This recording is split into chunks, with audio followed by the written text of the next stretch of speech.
ஒரு சீரான மெல்லிய அரைவட்டத் தகடு உருவில் காட்டப்பட்டுள்ளது. தகட்டின் புவியீர்ப்பு மையம் பெரும்பாலும் இருக்கத்தக்க புள்ளி.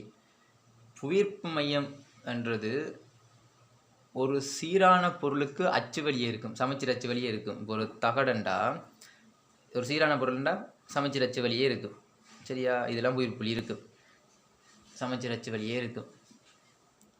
இதே ஒரு ஒழுங்கற்ற படிவம்ண்டா நாங்கள் என்ன செய்யணும், ஒரு புள்ளியில் அதை தொங்க விட்டு அதில் எங்கே 2 புள்ளி, அதாவது இப்போ இந்த கல்லண்டா, இந்த கல்லை ஒரு நூலில் கட்டி தொங்க விடும்போது இந்த கோட்டுக்குள்ளால் போகுது. இங்கே ஏ பக்கங்க தொங்க விடுறேன், அப்புறம் பி பக்கம் தொங்க விடும்போது இந்த நேர்கோட்டுக்குள்ளால் நிற்குதுண்டா. இந்த 2 புள்ளி சந்திக்கிற இடத்துலாம் புவியீர்ப்பு மையம் இருக்கும்.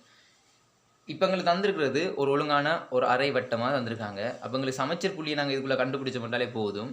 அப்போ இதில் 4 புள்ளி தந்திருக்காங்க. ஒருத்தர் இங்கே ஏன்னு இருக்கு, இன்னொருத்தர் இதில் ஈ இருக்கு. இந்த 2 புள்ளியும் உங்களுக்கு வராது. ஏன்னா தொங்கல் இருக்கிற 2 புள்ளியும் சமச்சீர் வச்சா வர்றதுக்கு இது, அதாவது புவியீர்ப்பு மையமாக இருக்கிறது சான்ஸ் இல்லை.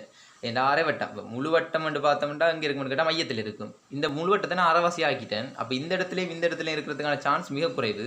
எய்மையும் வரவே வராதுன்ற சான்ஸே இல்லை, வராது. ஏன்னா வடிவம் விளையும் கொடுங்க. புவியீர்ப்பு மையம் ரெண்டு அதாவது ஒழுங்கான வடிவம்ண்டா சமச்சீர் வச்சு பார்க்கணும். ஒழுங்கற்ற வடிவம்ண்டா ஒரு இடத்துல தொங்க விட்டு பார்க்கணும். வெயில தொங்க விடும்போது இப்படி போகுது, அதே பியில் தொங்க விடும்போது இந்த சைடில் போகுது. 2 நேரப்புள்ள புவியீர்ப்பு மையம் இருக்கும். இது அரைவட்டம், ஒரு ஒழுங்கான வடிவமாக இருக்கும். ஏய்மியும் இருக்கிறதுக்கு சான்ஸ் இல்லை, ஏன்னா 2மே தொங்கல் இருக்குது. இப்போ எங்களுக்கு பிரச்சனை என்னென்னு கேட்டிங்கன்னா, இந்த 3 பேர் இருக்காங்க, பி சி டி. சரியா? இப்போ நம்ம கொஞ்சம் இமேஜின் பண்ணோம்டா, சரியா?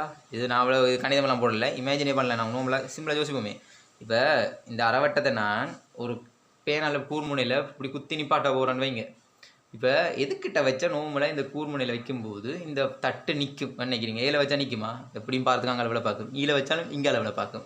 இதே நான் பியில் வச்சேன்டா இல்லை, ஏன்னா அங்கால பக்கம் நிறைய தூரம் இருக்குது. என்ன செய்வோம், அங்கே இருக்க வெயிட் இதை கீழே விழுத்த பார்க்கும். டியில் வச்சோம்டா இங்கே இதோட பெரிய தூரம் இருக்குது. ஏன்னா இப்போ டியில் இப்போ புள்ளி இப்படி பேனா வச்சு போட அதை டியில் இப்படி அரைவட்டத்தை என்ன செய்யணும், இந்த டியில் வைக்கிறேன்டா நிற்குமா? அது நிற்காது. அப்போ எங்களுக்கு சீலை வச்சா நிற்குமான்னு கேட்டோம். சி தான் என்ன செய்யும், இந்த மொத்த அரைவட்டத்துக்கு மையப்புள்ளியாக சி இருக்கிற மாதிரி உங்களுக்கு ஃபீல் ஆகும். ஓகேயா? கொஞ்சம் இமேஜின் பண்ணிங்கடா, லொஜிக்காக யோசிச்சு பாருங்களேன். ஏல வச்சா இப்போ நான் ஒரு பேனா கூர் எடுத்து இந்த அரைவட்டத்தை எடுத்து இந்த ஏ புள்ளியில் வச்சேன்டா, அது நிற்குமான்னு கேட்டால் நிற்காது. என்ன தெரியும் உங்களுக்கு, அங்கே விழுந்துருமாட்டு. ஈல வச்சாலும் நிற்குமான்னு கேட்டால் இல்லை, விற்காது, கீழே விழத்தான் செய்யும்.